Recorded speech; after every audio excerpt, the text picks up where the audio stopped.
स्वागत है आपका फटाफट हिमाचल पर। आज है 30 जून 2023 और 30 जून 2023 हिमाचल प्रदेश की सबसे बड़ी खबरें हम आपके लिए लेकर आए हैं। तो हमेशा की तरह इस वीडियो को लाइक कर दीजिएगा। चैनल के साथ नहीं जुड़े चैनल को सब्सक्राइब जरूर कीजिएगा और वीडियो को शेयर जरूर कीजिए अपने मित्रों संबंधियों के साथ। तो पेश हैं आज की हिमाचल प्रदेश की सबसे बड़ी खबरें। बड़ी खबर स्कूलों में पढ़ने वाले छात्रों से संबंधित। तो अब 10वीं 12वीं की वर्ष में एक बार होगी वार्षिक परीक्षा। तो शिक्षा विभाग ने टर्म प्रणाली समाप्त करने की अधिसूचना जारी कर दी गई है। तो हिमाचल प्रदेश स्कूल शिक्षा बोर्ड अब 10वीं 12वीं कक्षा की परीक्षा साल में सिर्फ एक बार ही लेगा। सूबे के स्कूलों में चल रही टर्म प्रणाली को अब खत्म कर दिया गया है। तो टर्म प्रणाली को बंद करने की अधिसूचना शिक्षा विभाग ने जारी कर दी गई है। इसी के साथ आपको बता दें तो जानकारी के अनुसार अंडर सेक्रेटरी अनिल शर्मा की ओर से प्रदेश के स्कूलों में टर्म प्रणाली को बंद करने के लिए हिमाचल प्रदेश स्कूल शिक्षा बोर्ड के सचिव को पत्र लिखा गया है। तो इसी के द्वारा यहाँ पर जो आपकी टर्म सिस्टम में दो बार पेपर होते थे, तो अब सिर्फ पहले की तरह एनुअल सिस्टम जो अपना लिया गया है। तो 10वीं और 12वीं के सिर्फ एनुअल सिस्टम के तहत ही अब यहाँ पर परीक्षाएं साल में सिर्फ एक बार ही ली जाएंगी। बड़ी खबर एसएमसी और कंप्यूटर शिक्षकों को झटका, जल्द राहत के आसार कम। शिक्षकों के मामले सुलझाने के और गठित कमेटी सब कमेटी से 31 दिसंबर तक मांगी रिपोर्ट। तो सरकारी स्कूलों में कार्यरत एसएमसी और कंप्यूटर शिक्षकों को जल्द राहत मिलने के आसार कम ही दिखाई दे रहे हैं।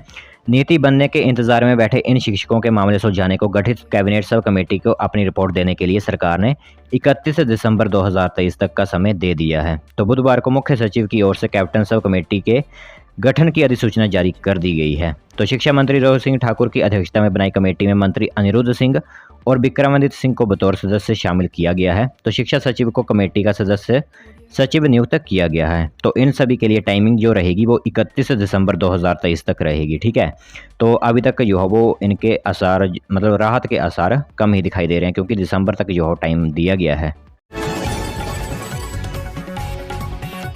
अगली बड़ी खबर आप सभी को बता दें तो जारी रहेगा मुख्यमंत्री स्वावलंबन योजना। हर्षवर्धन ने दी जानकारी, राजीव गांधी स्वरोजगार योजना संघ अलग से चलेगी। तो उद्योग मंत्री हर्षवर्धन सिंह चौहान ने स्पष्ट किया है कि उद्योग विभाग के माध्यम से चल रही मुख्यमंत्री स्वावलंबन योजना आगे भी जारी रहेगी। इसी के साथ कांग्रेस सरकार ने राजीव गांधी स्वरोजगार योजना शुरू की है, लेकिन दोनों में मंजूर की गई एक्टिविटी अलग अलग हैं, इसलिए दोनों योजनाएं जो अपने अपने महत्व के हिसाब से चलती रहेंगी। कोई भी योजना यहाँ पर बंद नहीं की जाएगी। तो इसका रिस्पॉन्स अच्छा है और इसकी 185 करोड़ की देनदारी को लेकर भी जल्द जो फैसला लिया जाएगा। इसी के साथ हर्षवर्धन सिंह चौहान ने कहा है कि पूर्व सरकार इस योजना में करीब 235 करोड़ की देनदारी देकर गई है, जबकि ऐसी स्कीमों में बजट का प्रावधान साफ होना चाहिए। बड़ी खबर, मानसून ने 5 दिन में बहाए 219 करोड़, सबसे ज़्यादा जल शक्ति विभाग को नुकसान। तो हिमाचल प्रदेश में मानसून की शुरुआती दौर की तबाही मचा दी है। तो 5 दिन में 19 लोगों की मानसून के कारण युवा मौत हो चुकी है। इसी के साथ राज्य आपदा प्रबंधन प्राधिकरण की ओर से जारी रिपोर्ट के अनुसार 19 मौतों में से 5 डूबने से ही हुई हैं और 9 लोगों की मौत सड़क दुर्घटना से हुई है। एक व्यक्ति की मौत यहाँ पर भूस्खलन के कारण और एक अज्ञात कारण से हुई है। इसी के साथ यहाँ पर मानसून की पहली ही बारिश में जल शक्ति विभाग को लगभग 100 करोड़ रुपए की चपत लगी है। तो इसमें जो है वो जल शक्ति विभाग को सबसे बड़ा नुकसान जो है वो देखने को मिला, वो भी पहली ही बरसात में। अगली बड़ी खबर, 1000 करोड़ रुपए ऋण लेने के लिए सरकार ने किया आवेदन।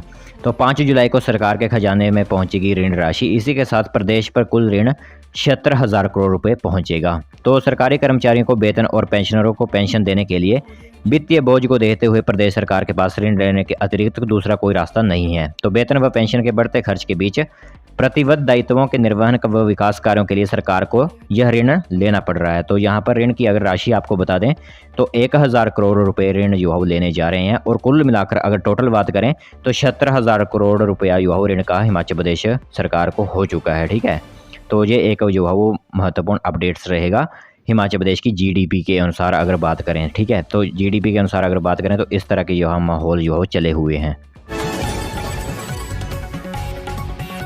अगली बड़ी खबर, प्री प्राइमरी शिक्षक भर्ती से जुड़ी हुई। तो पंजाब के प्री प्राइमरी शिक्षकों की भर्ती का मॉडल अपना सकता है हिमाचल।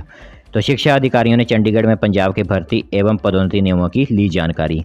तो हिमाचल प्रदेश में जो 4000 प्री प्राइमरी शिक्षकों की भर्ती होनी है, उस पर पंजाब के प्री प्राइमरी शिक्षक का मॉडल जो है वो हिमाचल भी अपना सकता है। इसी के साथ अब 30 जून को नई दिल्ली में एनसीईआरटी के अधिकारियों के साथ बैठक की जाएगी।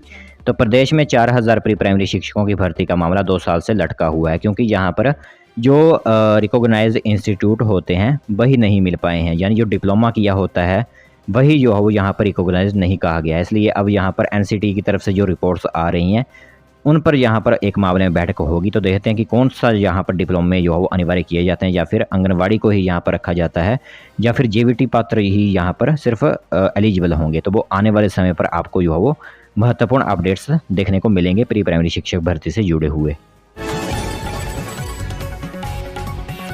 अगली बड़ी खबर, मनाली के बाद अब शिमला में बाहरी राज्यों की गाड़ियों पर ग्रीन टैक्स लगाने की तैयारी, जाने कितनी देनी होगी फीस। तो हिमाचल प्रदेश की राजधानी शिमला में भी अब मनाली की तरह दूसरे राज्यों से आने वाली गाड़ियों से युवा ग्रीन टैक्स वसूलने की तैयारी है। इसी के साथ ग्रीन टैक्स लेने के पीछे स्थानीय प्रशासन का तर्क है कि इस क्षेत्र को प्रदूषण से मुक्त रखना है। इसी तरह का ग्रीन टैक्स राज्य मुख्यालय शिमला में जो लगाने का विचार चल रहा है, ताकि नगर निगम को ग्रीन टैक्स से आय हो सके। तो आपको बता दें, धूमल सरकार में शुरू हुई थी यह ग्रीन क्रेडिट योजना। तो काफ़ी समय पहले से जो है वो यह एक योजना जो शुरू हुई है। तो अब शिमला में भी ग्रीन टैक्स लगाने की तैयारी में जो सरकार जुट गई है। अगली बड़ी खबर आपको बता दें, 80 विक्रेताओं ने बांट दिए फर्जी सिम कार्ड, जिला के 5 पुलिस थानों में दर्ज हुए फ्रॉड के मामले। इसी के साथ शिमला सीआईडी ने मामला दर्ज करने के जारी दिए निर्देश। तो जिला में फर्जी सिम कार्ड विक्रेताओं के रैकेट का सीआईडी जांच में खुलासा हुआ है। तो फर्जी वीडियो कॉल के माध्यम से लोगों को ठगने के मामलों की शिकायतें से दुखी हो चुके टेलीकॉम कंपनियों से मामला जांच के लिए सीआईडी शिमला को सौंपा था, जिसके बाद हमीरपुर में 80 फर्जी सिम कार्ड विक्रेताओं का पता चला है। तो यहाँ पर सीआईडी का क्या कहना है वो सुनिए आप। पुलिस अधीक्षक हमीरपुर की तरफ से क्या कहा गया है। तो शिमला सीआईडी के माध्यम से फर्जी सिम कार्ड बेचने वालों का रिकॉर्ड प्राप्त हुआ है। तो हमीरपुर के 5 पुलिस थानों में मामला दर्ज किए गए हैं। तो मामलों से आगामी कार्रवाई अमल में लाई जाएगी। और इसी के साथ टेलीकॉम कंपनियों से शिकायत पर सीआईडी ने ये जांच की है, और पुलिस हर एक पहलू से मामले की गहनता से जांच में जुटी हुई है। तो फर्जी सिम कार्ड यहाँ पर जो बांटे जा रहे हैं वो सभी जो है लोग सतर्क हो जाइए, क्योंकि फर्जी सिम कार्ड से आपको तरह तरह के फ़ोन जो है वो आने लगते हैं, जिससे कोई ओटीपी मांगता है, कोई बैंक से संबंधित जो है जानकारी मांगता है। तो प्लीज़ जो भी सिम कार्ड लें तो वो ठीक तरह से ही जो है वो असली सिम कार्ड ही लें, फर्जी सिम कार्ड के चक्करों में मत पड़ें। बड़ी खबर, बल्क ड्रग फार्मा पार्क के लिए होंगी नई भर्तियां। हाई पावर कमेटी ने लिया फैसला, कंपनी के तहत रखे जाएंगे कर्मचारी। तो उद्योग विभाग ने पूरी की औपचारिकताएं। तो क्या यहां पर नोटिफिकेशन अपलोड हो रही है वो सुनिए आप सभी। तो ऊना जिला में प्रस्तावित बल्क ड्रग फार्मा पार्क के लिए नई भर्तियां की जाएंगी। तो सरकार की हाई पावर कमेटी से यहां पर भर्तियों के लिए मंजूरी दे दी गई है। तो शुरुआती 2 साल के लिए उद्योग विभाग से ही सेवानिवृत्त कर्मचारियों को यहां पर रखा जाएगा, जिसके बाद नियमित आधार पर भर्तियां यहां पर की जाएंगी। तो मंत्री हर्षवर्धन चौहान जो उद्योग मंत्री हैं उनका क्या कहना है वो सुनिए। तो उन्होंने कहा, तय समय पर बल्क ड्रग पार्क को स्थापित किया जाएगा। इसके लिए तेजी से निर्णय लिए जा रहे हैं, और जो काम सौंपे गए थे वो भी पूरे हो चुके हैं। तो अब यहाँ पर बल्क ड्रग फार्मा पार्क के लिए जो नई भर्तियां होंगी। शुरुआती दौर में यहाँ पर पुराने कर्मचारियों को ही रखा जाएगा, बट आने वाले समय पर यहाँ पर फ्रेशर्स युवाओं को भी नौकरी का मौका दिया जाएगा। बड़ी खबर, ऊर्जा क्षेत्र में सुधारों के लिए विश्व बैंक देगा हिमाचल को $200 मिलियन की वित्तीय सहायता। तो मुख्यमंत्री सुखविंदर सिंह सुक्खू ने बताया है कि हिमाचल प्रदेश ऊर्जा क्षेत्र विकास कार्यक्रम के लिए विश्व बैंक लगभग 1600 करोड़ रुपए की वित्तीय सहायता जो हिमाचल प्रदेश को उपलब्ध करवाएगा, जिससे प्रदेश में नवीकरणीय ऊर्जा को एकत्रित करने के लिए सहित ऊर्जा क्षेत्र के समग्र सुधार में जो वो मदद मिलेगी। इसी के साथ प्रदेश की हिस्सेदारी के साथ इस कार्यक्रम की कुल लागत लगभग 2000 करोड़ रुपए है। तो उन्होंने बताया कि इस कार्यक्रम की अवधि 2023 से लेकर 2028 तक 5 वर्षों में की जाएगी, और विश्व बैंक से इस कार्यक्रम के लिए अगस्त 2023 तक वित्तीय सहायता मिलने की संभावना जताई जा रही है। तो हिमाचल प्रदेश के लिए अब विश्व बैंक जो है $200 मिलियन की वित्तीय सहायता प्रदान कर रहा है, ताकि ऊर्जा के क्षेत्र में हिमाचल प्रदेश सुधर सके। अगली बड़ी खबर, चक्की में चेक डैम पर बरसात भारी, सितंबर तक पूरा होगा काम। तो पंजाब हिमाचल राज्यों को ट्रैफिक से जोड़ने वाले चक्की पुल की बहाली आगे खिसक गई है। तो इस बार पहले वेस्टर्न डिस्टर्बेंस और बाद में समय से पहले मानसून की बाढ़ से निर्माणाधीन चक्की डैम व पिलरों के साथ जो थोड़ा काम सरक गया है। पहले चक्की पुल की सुरक्षा के लिए बन रहे चेक डैम की जुलाई तक पूरा होने के आसार थे, लेकिन बाढ़ का पानी निर्माणाधीन हिस्से में घुस जाने के कारण अब इसे जो है एक्सटेंड कर दिया गया है। तो अब यह निर्माण कार्य जो है आपको आगे देखने को ही मिलेगा।